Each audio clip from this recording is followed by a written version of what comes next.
Saudara, polisi nyatakan pemuda asal Dayakolot, Kabupaten Bandung, Jawa Barat yang diduga jadi korban tindak pidana perdagangan orang atau TPPO sudah bebas. Saat ini korban sudah berada di KBRI Phnom Penh di Kamboja. Rizky Nur Fadilah, remaja 18 tahun asal Dayakolot, Kabupaten Bandung, Jawa Barat, yang menjadi korban TPPO saat ini sudah berada di KBRI Phnom Penh. Kepolisian bilang saat ini Rizky sudah berada dalam kondisi aman dan berada di KBRI Phnom Penh. Polisi masih tunggu kabar terkait proses pemulangan Rizky ke tanah air.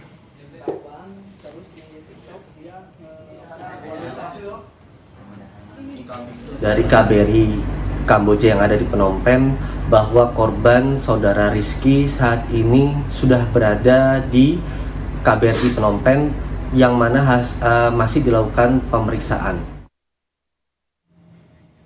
Sebelumnya Rizky Nur Fadilah diduga menjadi korban tindak pidana perdagangan orang di Kamboja. Orang tua Rizky menyebut Rizky mendapat kontrak untuk bermain sepak bola di Medan, Sumatera Utara, namun ternyata Rizky dibawa hingga ke Kamboja dan langsung diminta bekerja. Rizky kemudian membuat video klarifikasi bahwa dirinya ke Kamboja tanpa paksaan karena merasa tidak betah dan ingin dipulangkan. Ia kemudian membuat cerita soal kekerasan yang dialaminya. Nama saya Rizky Nur Fadilah, saya dari Bandung. Berangkat ke sini tidak ada pemaksaan apalagi kekerasan. Intinya saya ingin pulang ke sana karena saya tidak betah di sini. Gubernur Jawa Barat Deddy Mulyadi memastikan tetap akan berkoordinasi dengan Polda Jawa Barat untuk penanganan kasus dugaan TPPO yang dialami Rizky Nur Fadilah di Kamboja. Pemprov Jawa Barat juga memastikan akan menyiapkan biaya untuk pemulangan Rizky. Deddy juga mengimbau siapapun untuk tetap waspada jika mendapat iming-iming bekerja di luar negeri. Pemerintah Provinsi Jawa Barat tetap mengambil keputusan untuk berkoordinasi dengan Polda Jabar dan KBRI. Apabila memang ingin kembali, kami akan mengembalikannya dan kami menyiapkan biaya untuk pemulangannya. Untuk itu, pada siapapun untuk berhati-hati ketika akan bekerja di luar negeri yang dijanjikan atau diiming-imingi sesuatu yang pada akhirnya menjadi derita dan menjadi kesulitan bagi banyak orang. Untuk itu, kami akan segera bergerak.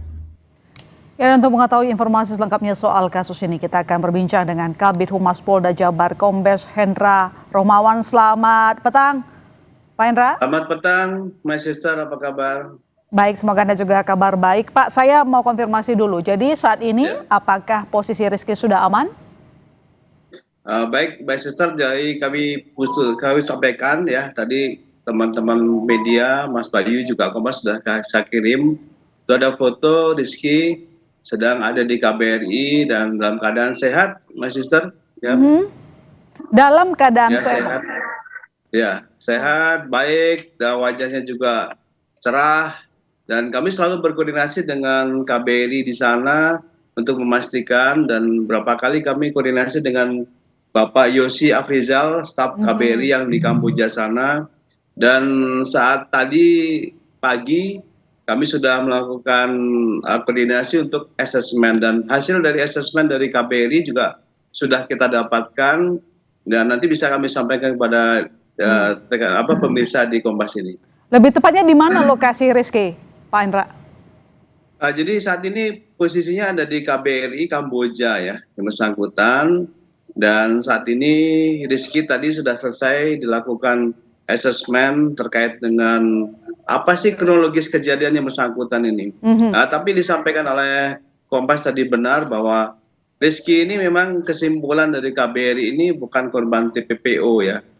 Memang Rizky tadi sudah mengakui bersangkutan ini berbohong kepada orang tuanya, meminta izin untuk berangkat ke sepak bola di sana ya, di Medan. Tetapi sebelumnya Rizky ini mendaftarkan ke perusahaan PT yang ada di Kamboja ini secara pribadi sebagai scammer gitu ya, sebagai scammer.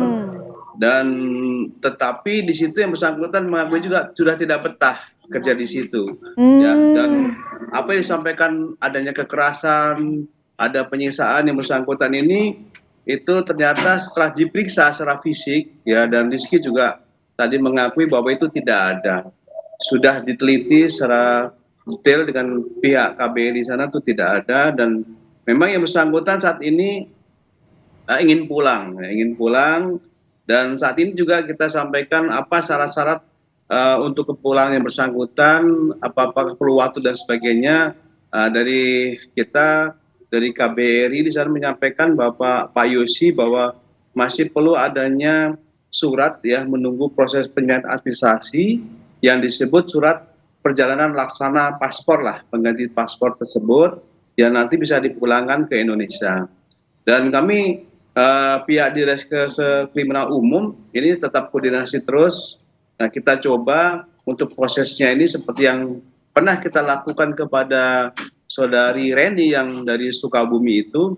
Nah, di sini karena bersangkutan ini bukan korban TPPO ya, my sister, otomatis nanti pemulaan prosesnya secara mandiri ya, dengan prosedur exit visa ya, dan insya Allah nanti kami akan membiayai kepulangan dari bersangkutan dan koordinasi dengan Hubinter. Tim Hubinter kebetulan ada di sini, yang kemarin masih baru selesai untuk pemeriksaan dengan saudari Reni yang pulang dari Guangzhou, Cina itu, masih berkoordinasi di sini. Insya Allah nanti dalam waktu dekat ini rencana kepulangnya tanggal 22, my sister, tanggal 22.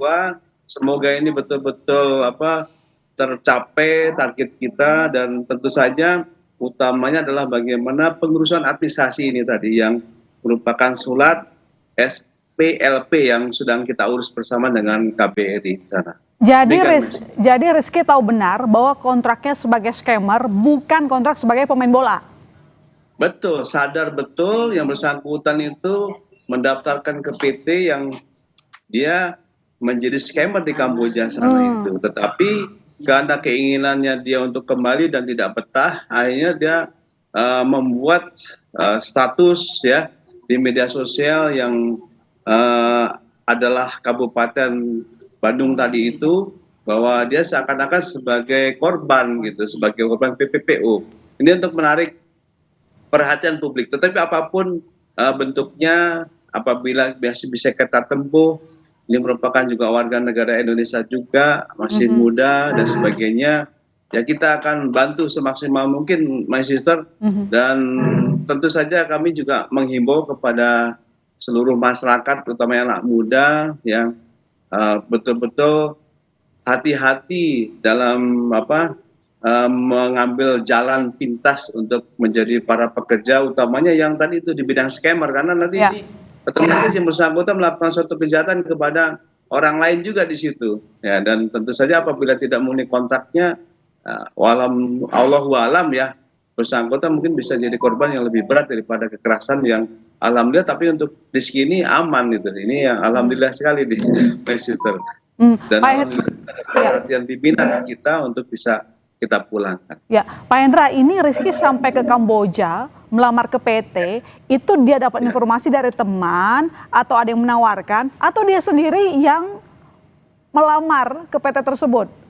Nggak ada yang endorse? Dia melamar sendiri di media sosial. Oh, media sosial? Udah sendiri di media sosial, tertarik, kemudian dia mungkin proses di media sosial itu seperti apa, ya kemudian dapat